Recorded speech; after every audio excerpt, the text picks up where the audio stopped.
2022년 이민년 새해를 우리가 맞이했고 오늘 이렇게 첫 주일을 함께 주님 앞에서 올려드리고 있습니다. 함께 한자리에 모여서 이 첫 주일을 주님께 예배로 드리는 것이 모두의 바람이라고 생각합니다. 그러나 비록 온라인 상황이라도 이 모든 상황 위에 계신 주님께서 가정마다 성도님들마다 귀한 은혜를 풍성하게 부어주시기를 주님의 이름으로 축복합니다. 그리고 교회를 더욱더 올 한 해 동안에 하나 되고 거룩한 공동체로서 세워나가시는 복된 은혜를 주시기를 축복합니다. 지난 송구 영신 예배를 통해서 말씀드린 것처럼 2022년도 우리 민들레 교회가 힘써야 할 것은 거룩한 공동체성의 회복입니다. 함께 거룩한 공동체를 세워 나가자는 것입니다. 이와 같은 거룩한 공동체를 세워 나가는 데 있어서 공동체의 기초가 되는 부분을 단단히 잘 다지는 것보다 중요한 것은 없습니다. 그 기초란 바로 믿음과 은혜입니다. 오늘은 로마서 강해를 재개를 하면서 바로 이 믿음과 은혜에 대해서 여러분과 함께 말씀을 나누려고 합니다. 율법을 지켜서는 사람이 결코 의롭게 될 수가 없습니다. 하나님과 바른 관계를 맺을 수가 없다는 말입니다. 왜냐하면 아담의 피를 물려받아서 죄 가운데 있는 우리 인생은 율법을 만나는 순간 이것을 지켜낼 수 있기는커녕 오히려 율법의 정죄를 받고 하나님의 심판 아래 갇힐 수밖에 없기 때문입니다. 따라서 이와 같은 인생을 위해서 하나님은 율법 외에 율법과는 별도로 의를 하나님과 바른 관계를 맺는 길을 나타내 주셨습니다. 그리고 이 의는 예수 그리스도를 믿는 모든 사람에게 차별 없이 주어지는 것입니다.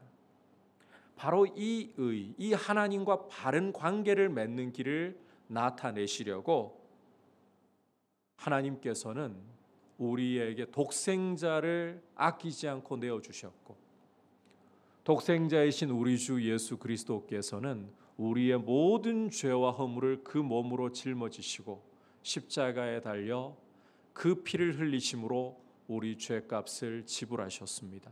이것을 가리켜서 속량이라고 부릅니다. 동시에 하나님은 이 예수님을 십자가에 달리신 예수님을 화목제물로서 삼으셔서 원수되었던 하나님과 우리 사이를 화목하게 해 주셨습니다. 간단히 요약하자면 하나님 아버지께서 예수님을 통해서 이루신 이 구원을, 이 의를 우리에게 값없이 선물로 주셨다는 거예요. 이 속량, 이 화목, 다시 말해 이 의를 얻는 유일한 길이 바로 믿음이라는 것입니다. 믿음의 손을 내밀어서 이 의의 선물을 받는 거예요. 사람이 의롭게 되는 유일한 길은 오직 믿음을 통해서입니다. 오늘부터 우리가 함께 살펴보려고 하는 이 로마서 4장은 사람이 믿음으로 의롭다 하심을 얻는다는 사실을, 믿음으로 의롭다 하심을 얻는다는 사실을 구약의 증언을 통해서 확증해 주는 내용을 담고 있습니다. 믿음으로 의롭다 하심을 얻는다. 여기에다가 아예 쐐기를 박아버리는 말씀이라는 거예요. 이제 함께 말씀에 귀를 기울이면서 오늘 주시는 메시지를 듣기를 원합니다. 자, 첫 번째 메시지는 의롭다 하심을 얻는 것은 오직 믿음을 통해서이다. 의롭다 하심을 얻는 것은 오직 믿음을 통해서이다. 이 아브라함의 예를 통해서 증명을 하고 있습니다. 자, 1절을 보시면 사도 바울은 육신으로 유대인들의 조상인 아브라함이 무엇을 얻었다고 할 수 있는가라고 질문을 던지면서 말씀을 이어가고 있습니다. 이것은 문맥상 아브라함이 어떻게 의롭다 하심을 얻은 것인지에 대해서 이야기를 하려고 하는 것입니다. 이어지고 있는 2절과 3절에서 이 부분을 우리가 분명히 확인할 수가 있습니다. 함께 2절 3절 말씀을 읽도록 하겠습니다. 시작. 만일 아브라함이 행위로서 의롭다 하심을 받았으면 자랑할 것이 있으려니와 하나님 앞에서는 없느니라. 성경이 무엇을 말하느냐? 아브라함이 하나님을 믿음에 그것이 그에게 의로 여겨진 바 되었느니라. 자, 함께 읽은 말씀을 간단히 요약하자면 성경이 증명하고 있는 사실 또한 아브라함이 믿음으로 의롭다 하심을 얻었다라는 것이라는 점입니다. 그러니까 이 육신으로 유대인의 조상이 되는 뿌리가 되는 아브라함마저도 의롭다 하심을 얻게 된 길이 무엇이냐? 바로 믿음이다. 그게 팩트이다라는 이야기를 하는 거예요. 그 증거가 창세기 15장 6절의 말씀이라는 거예요. 이처럼 뿌리가 믿음으로서 의롭다 하심을 얻었다면 그 뿌리에서 나온 유대인들이 더 이상 무슨 할 말이 있겠느냐? 이 사실을 보고서도 과연 사람이 율법을 지켜서 율법을 의지해서 의롭다함을 얻을 수 있다고 주장할 수 있겠느냐?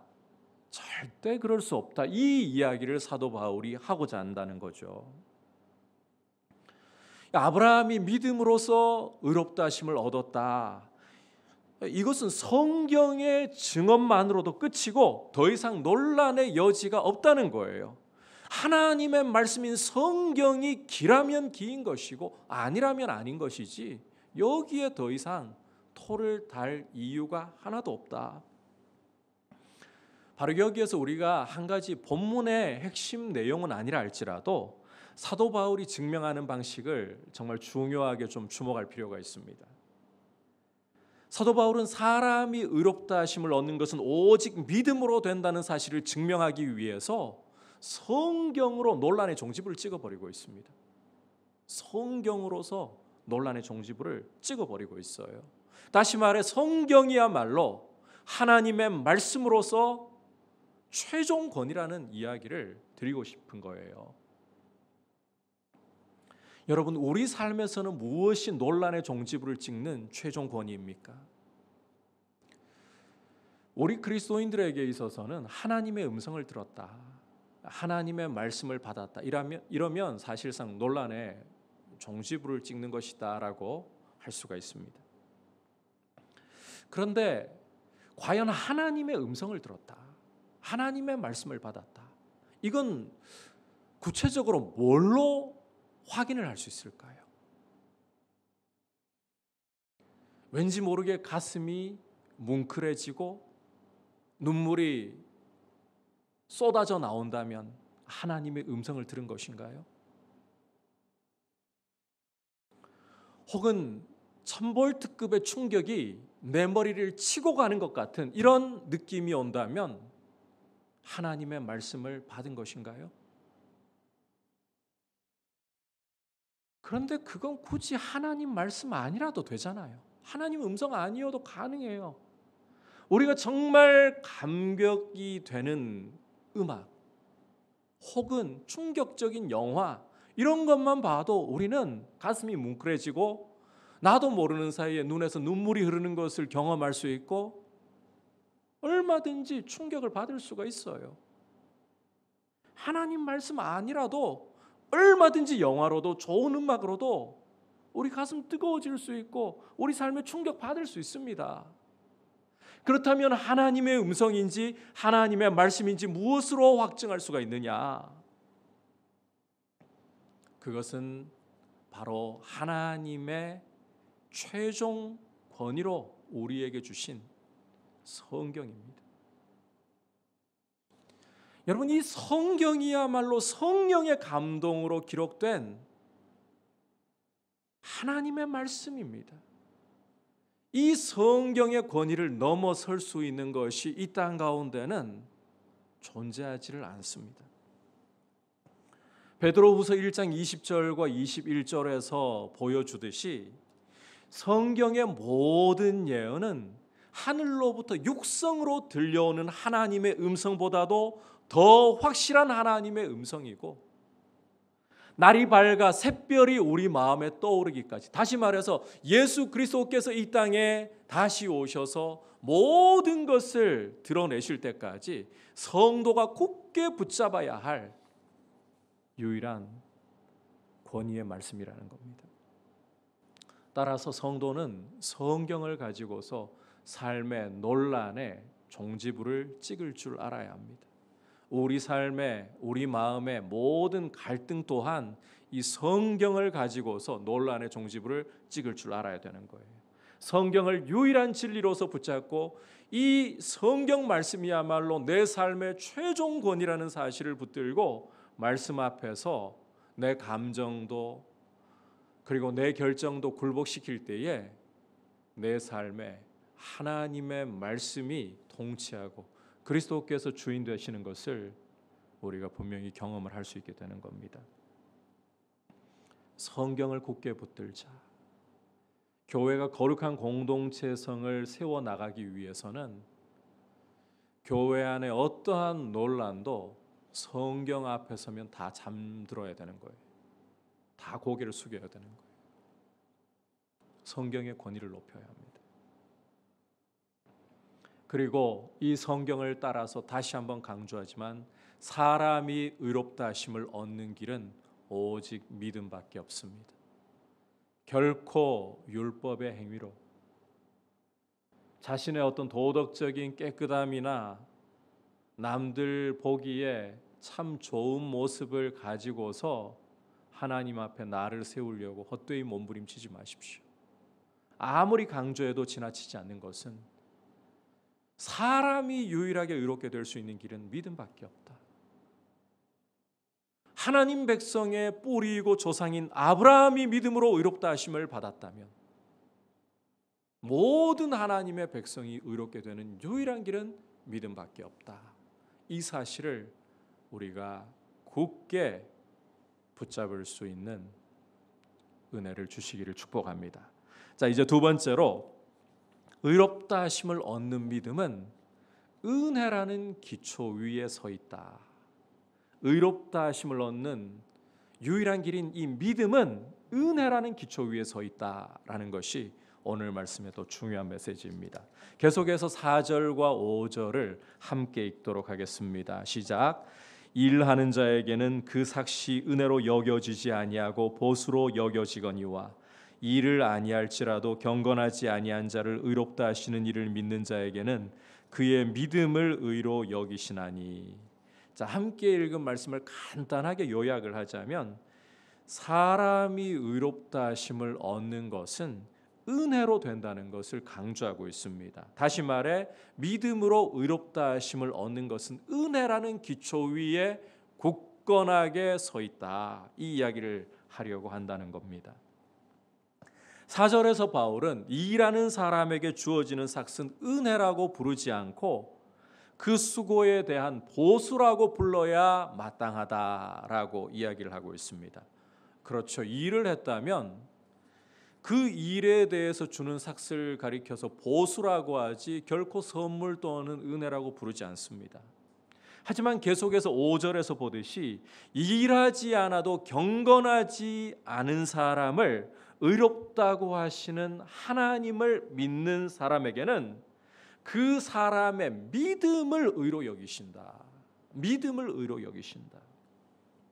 자, 여기 경건하지 않은 사람이 있습니다. 다시 말해서 하나님과의 관계가 깨어지고 단절되어서 죄 가운데 있는 사람이 있다는 거예요. 이 사람이 하나님과의 바른 관계를 맺기 위해서, 이게 바로 의잖아요. 이 의를 위해서 아무것도 할 수도 없고 실제 한다고 해도 안 되는 거예요. 하지만 이런 사람을 하나님이 조건을 따지지 않고 의롭게 하시겠다고 작정하신다는 겁니다.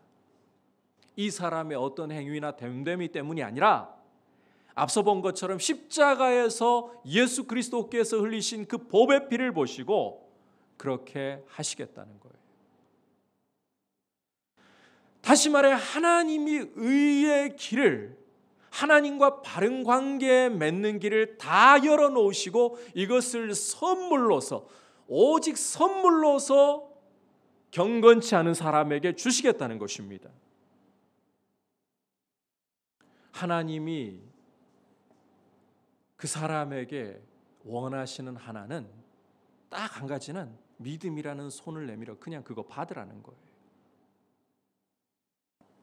그러면 하나님께서는 이미 아들을 통해 다 이루어 놓으신 이 의라는 선물을 그 사람 손에 올려주어서 그 사람의 것이 되게 해주신다. 여러분, 과연 이 의가 의를 받는 사람에게 보수라고 할 수 있겠습니까? 자기가 한 게 하나도 없는데 하나님이 다 이루셔서 그냥 선물로 주시는 건데 이건 은혜의 일 수밖에 없는 거예요. 사람이 의롭다 하심을 얻는 이 믿음의 기초는 은혜 위에 서 있다는 거예요. 그렇다면 우리 믿음이라는 것은 그 자체로서 중요한 것보다 이 은혜에 의해서 중요성이 결정된다는 것입니다.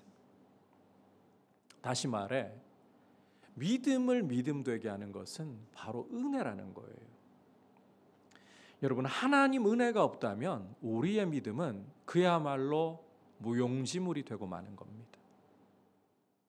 우리가 하늘을 향해서 아무리 간절하게 아무리 애절하게 부르짖고 몸부림을 친다고 해도 하나님이 그 아들을 십자가에 내어 주어서 그 흘리신 피로 우리에게 의의 길을 선물로 마련해 주지 않으셨다면 우리의 모든 몸부림과 간절함은, 우리의 믿음은 헛되고 마는 것입니다.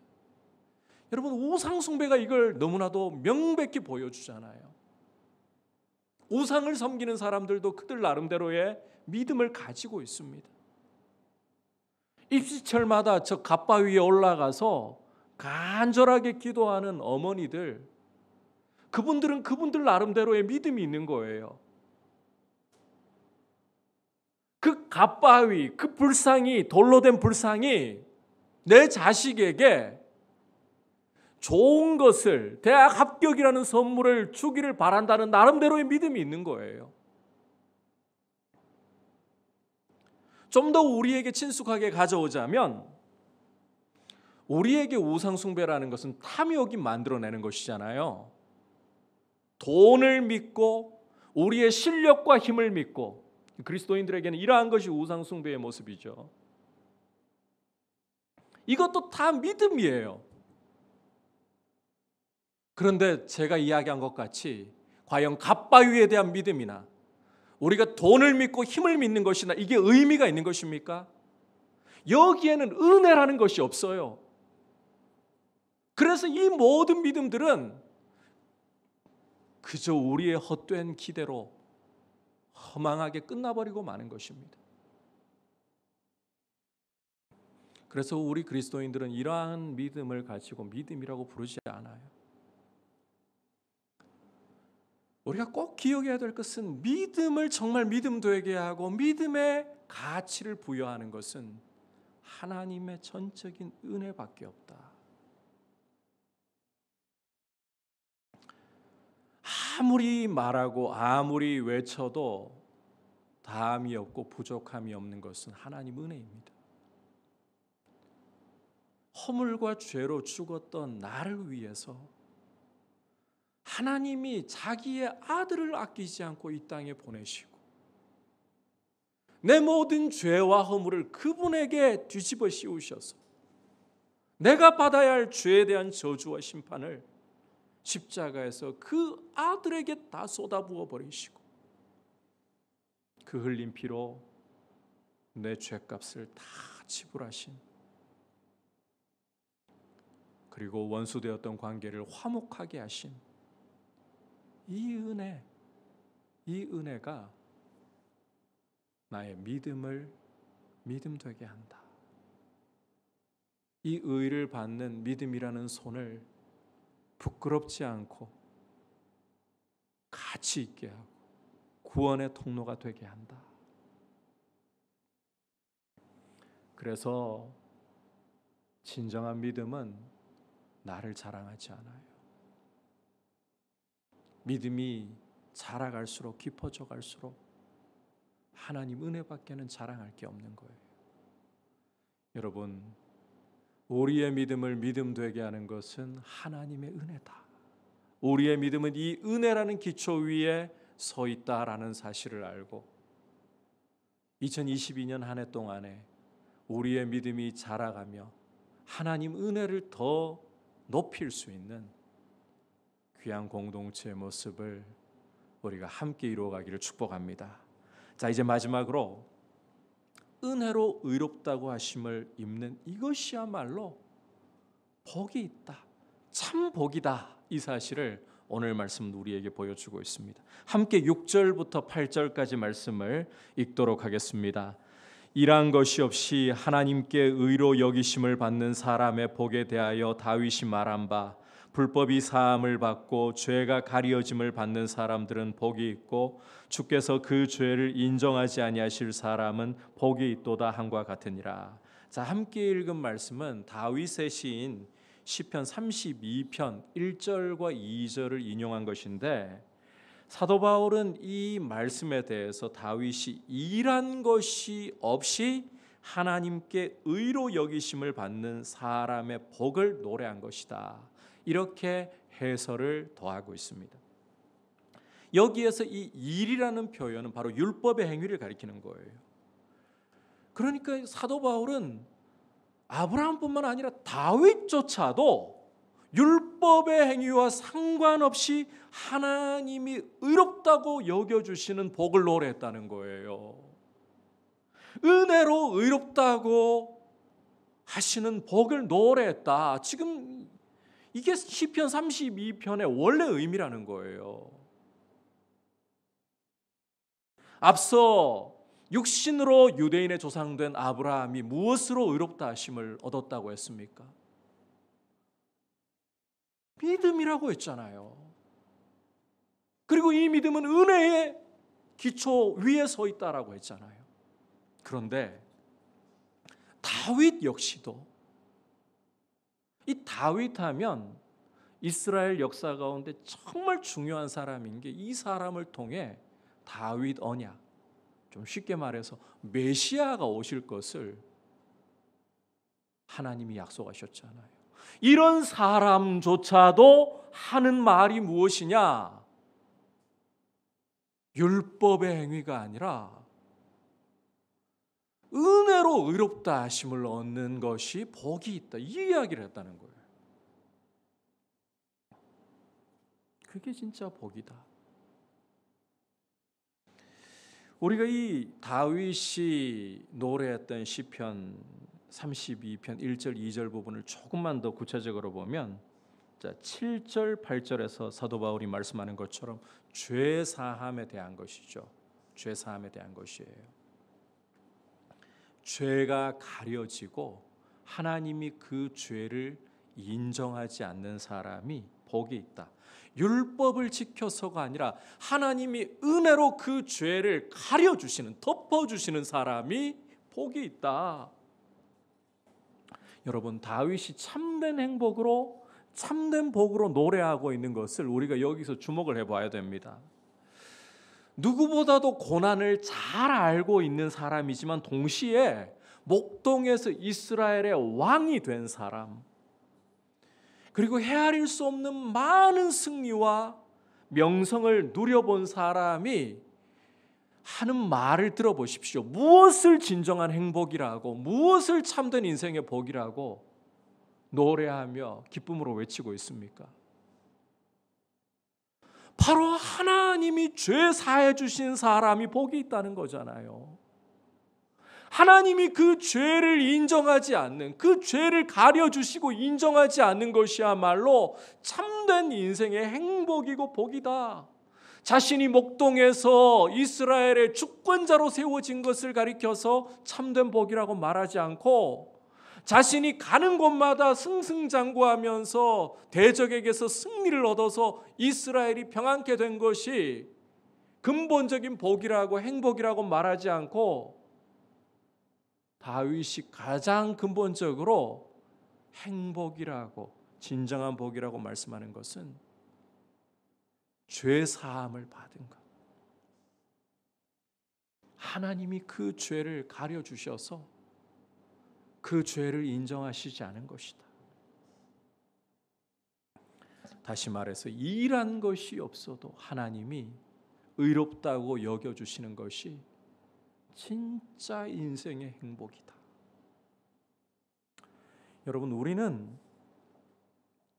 종종 어리석고 허망한 착각 속에 빠져들 때가 많습니다.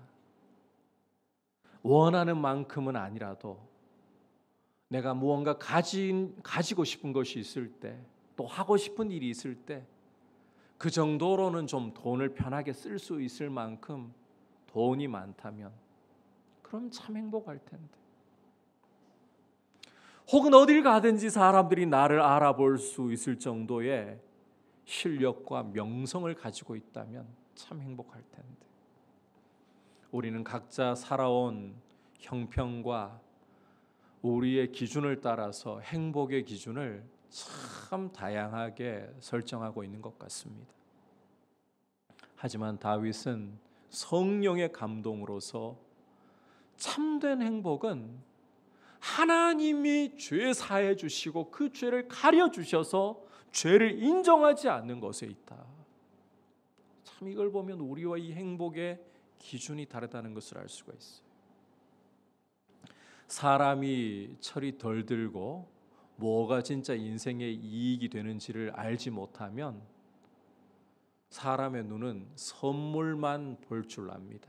그러나 철이 들어가고 인생을 제대로 알아가기 시작하면, 이익이 무엇인지를 진짜 제대로 알게 되면 선물보다 그 선물을 주시는 분과 친하려고 합니다. 여러분, 죄 사함 받고 의롭다 하심을 받는다는 것은 우리 삶의 모든 좋은 선물을 주시는 하나님과의 바른 관계를 의미합니다. 하나님과의 바른 관계, 이게 우리 인생의 참된 행복이고 참된 복이라는 사실을 깨달아야 합니다. 여기에서부터 우리의 행복이 출발하지 않으면 우리는 환경에 의해서, 우리의 소유에 의해서 우리의 삶이 오락가락하고 끊임없이 흔들릴 수밖에 없는 안타까운 삶을 살아가게 되는 것입니다.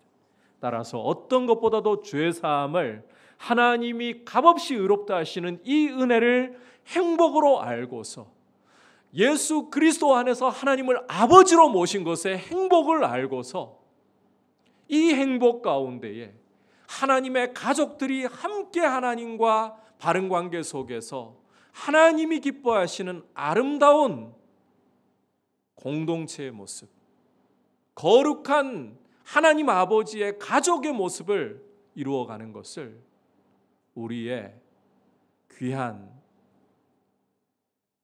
걸음으로 삼고 이 길로 우리가 2022년 한 해를 달려가는 귀한 민들레 교회 성도님들 다 되시기를 주님의 이름으로 축복합니다.